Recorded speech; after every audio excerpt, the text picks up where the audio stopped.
Bonjour à tous, dans cette vidéo nous allons déterminer le moment d'inertie d'un cylindre creux homogène par rapport à un axe. Dans cet exemple, nous avons choisi de calculer le moment d'inertie par rapport à l'axe OY et le cylindre représenté ici à droite. Donc c'est un cylindre d'axe de révolution, l'axe des Z, représenté ici en bleu, sachant que l'axe rouge c'est l'axe des X et l'axe vert c'est l'axe des Y. Donc la hauteur du cylindre c'est H, et comme c'est un cylindre creux, il est situé en fait entre ici le rayon R1 et le rayon R2. Donc c'est-à-dire cette partie-là du cylindre que l'on considère. Donc on a déjà vu dans la vidéo intégrale triple et mécanique généralité comment calculer le moment d'inertie par rapport à un axe. Et ici, on a dit qu'on allait calculer le moment d'inertie par rapport à OY. Donc, il va nous falloir calculer l'intégrale triple sur le solide de, entre parenthèses, x carré plus z carré, donc le tout fois dm. Donc, ici, avec notre cylindre creux, supposé homogène, on va calculer donc l'intégrale sur C, sachant que C, c'est le cylindre creux, de x carré plus z carré dm. dm, comme d'habitude, j'ai envie de dire, c'est la masse volumique fois dv, donc ici, ρ fois dx, dy, dz.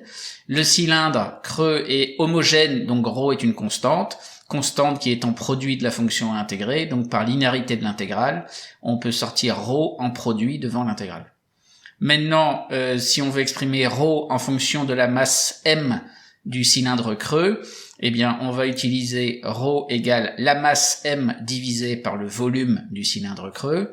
Or, le volume du cylindre creux, c'est l'aire de la base fois la hauteur. Donc, la base, c'est en quelque sorte la couronne ici, située entre le cercle de rayon R1 et le cercle de rayon R2.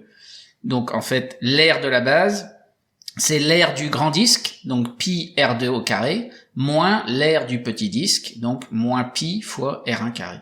Et multiplié par la hauteur, mais la hauteur du cylindre, ici, c'est H. Donc on a on peut mettre en facteur si on veut pi dans l'expression ici, et donc ça nous fait pi facteur de R2 carré moins R1 carré, le tout fois H. Donc maintenant qu'on a le volume, on remplace ici pour ρ, ça fait donc ρ égale m sur pi facteur de R2 carré moins R1 carré fois H, et maintenant qu'on a ρ, on remplace ici au niveau de l'expression qui donne le moment d'inertie, et ça nous donne ce calcul-là à faire. Donc ce qui compte maintenant, c'est surtout le calcul de l'intégrale triple située ici à droite.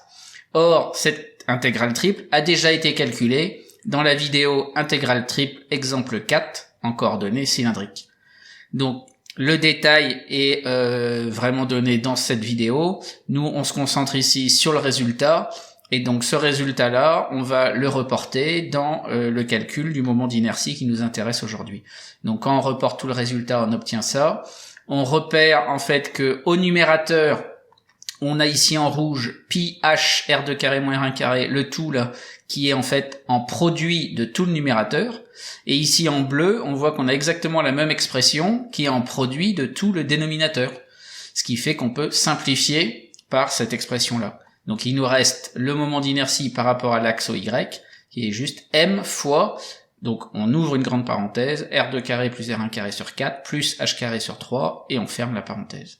Si on développe ce calcul-là, on peut aussi écrire le moment d'inertie sous cette forme-ci. Et voilà pour aujourd'hui, et je vous dis à bientôt pour d'autres vidéos.